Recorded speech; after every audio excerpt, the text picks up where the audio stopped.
have a good husband, I want to get married, I want to have a family. But then you're out to the club, you're posting thirst traps, whatever, bikini shots on Instagram. Nobody's gonna take you seriously. They're going away from their traditions, their values, their family, and focusing on things that really don't matter in the long run. You can go to the club, you can have fun, but what is it actually doing? It's actually doing more damage to you. The anti-male feminist women of today have incredibly high body counts, and they're proud of it. They're proud of the fact that they don't have any responsibilities towards their own bodies and towards their own well-being. They constantly try to oppress and subjugate men and feel they've accomplished something when they do. They deliberately reject and ignore men so that they can get an ego massage of how they are superior to men. Like, I'm actually quite shocked at how dysfunctional this panel is and how nobody can maintain long-term relationships. Let me explain, right? So I'm actually pregnant with a girl right now. So I'm having a daughter, and being here is like terrifying because I have to see like the world that my daughter is going to come up in. And I don't want like what you guys are experiencing. I would never want or wish for my daughter. I don't want my daughter to be used by like some guy in high school or like some guy in college, because that's what's going on, because we're talking about dating and situationships. We're giving our bodies to these men, and I don't want her to be used by some guy who could care less. You know, I want her to be able to exercise discernment and have better options. Today's version of feminism empowers women to not just want equality, but to gain superiority over men. As Jordan Peterson put it in one of his interviews, feminists today think about 1% of men who wronged women in the past, and use that to treat every man or the other 99% in the same way, basing their whole lives and the feminist ideology on it, which is a completely illogical thing to do. And this is why modern women today have incredibly high body counts, because they've equated that with being independent and free, and with getting back at those 1% of men who actually did oppress women. I don't consider myself a feminist at all, but it did get me thinking, and I did write an article that I think will come out soon about the downfall of living a selfish, me-focused life, you know? And it does, I mean, for me, it's definitely started to feel hollow and meaningless. And you know, it's taken me to this point in my life to realize that that's not a life that's going to bring you happiness. I mean, and maybe it does for some people. I honestly have a hard time believing that. If I thought I would spend the rest of my life alone, if I didn't think that I would get married and have children, I would be devastated. So, I don't know. It is such a me-focused culture right now. I was constantly fed this idea that women can do everything. We don't really need men. Women can have the great career and have the kids that they like and change the tires and do this.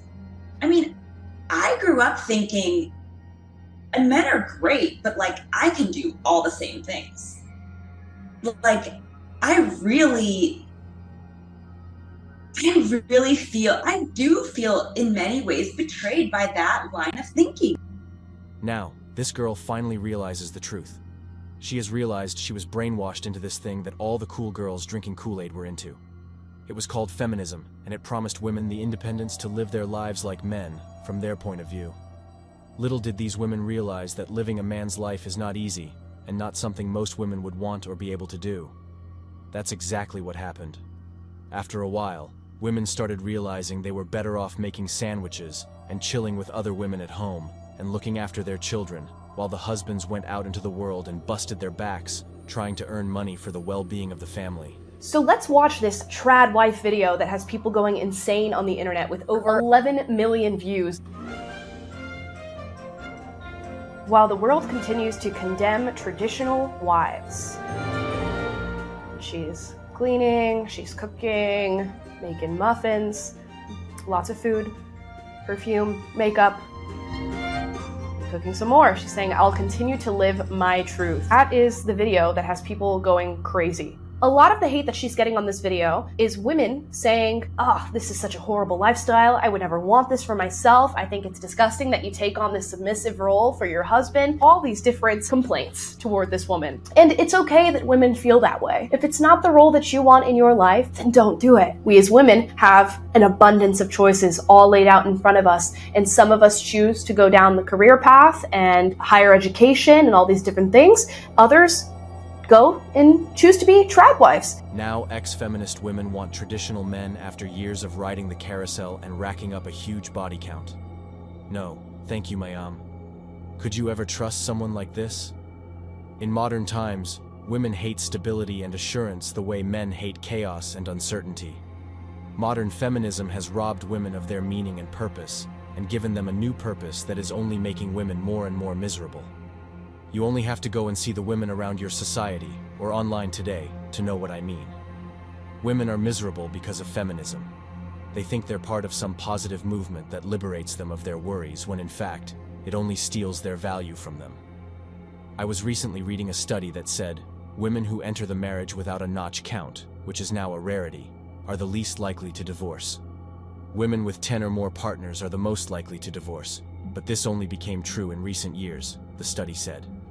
This only goes to show that the more women sleep around, the more they're likely to lose any sense of loyalty and future stability when it comes to relationships.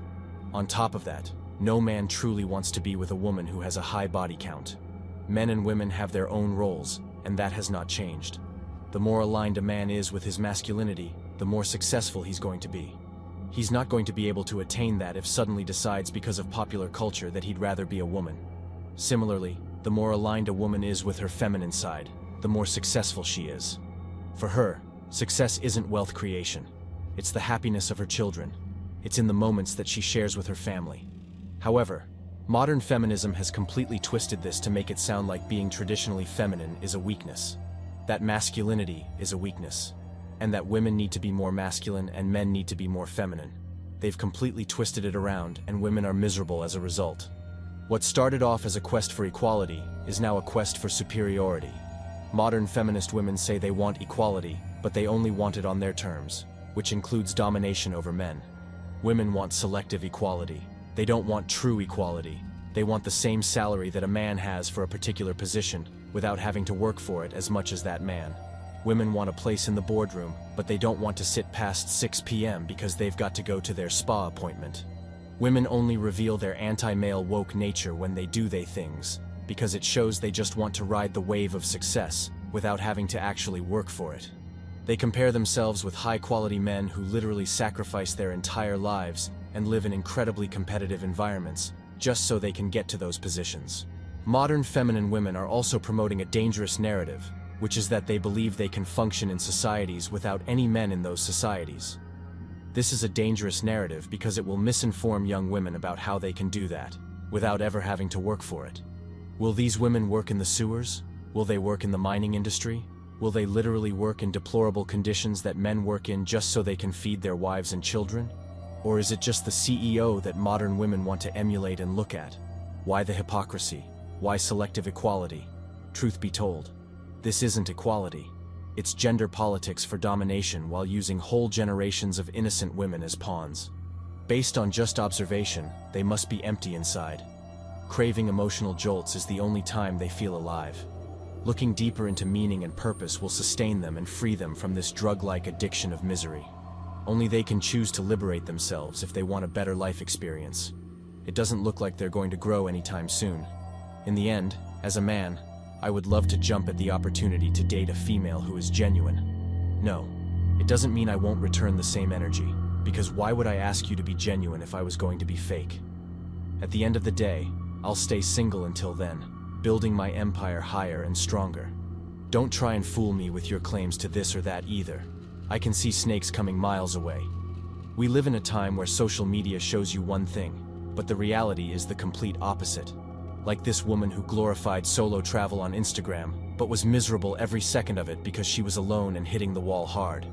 Today, being an OnlyFans creator is celebrated as empowering, whilst being a stay-at-home mother is shamed as being oppressed. We live in a time where most, if not all women think they're 10s. They think they're the ultimate prize for any man who is important enough to be considered as a boyfriend by these women. Modern women don't need a man. They said it loud and clear. They have their own money, their own homes, their own 401k, dental, medical.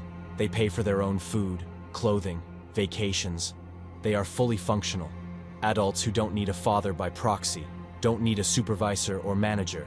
They have their own autonomy, their own agency, their direction in life. They do not need a man.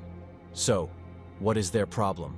They have state protection with laws so vague that if you breathe, it's considered harassment. If they cross your line of sight and you notice them, you're a creep. They use dating to hunt and gather intel on rich guys, Chad CEO, Tyrone Trademaster, create Excel sheets on locations, times, and places, then headhunt the best option, placing them in viable placements for monkey branching. They don't want to put in the work. The man must find them, chase them, acquire them, please them, placate them, pamper and praise them because they are all queen princesses and deserve so much more because they exist. With so many streams of income at their fingertips, they don't even need a home, just have a ring light, a phone, and an OF account, and the money rains in better than an open roof in a thunderstorm. Thanks for watching The Circle of Kings. As always, we're looking forward to your support. So please hit the like button, share this video with your friends, and subscribe to the channel to stay updated with everything all kings like yourself need to know.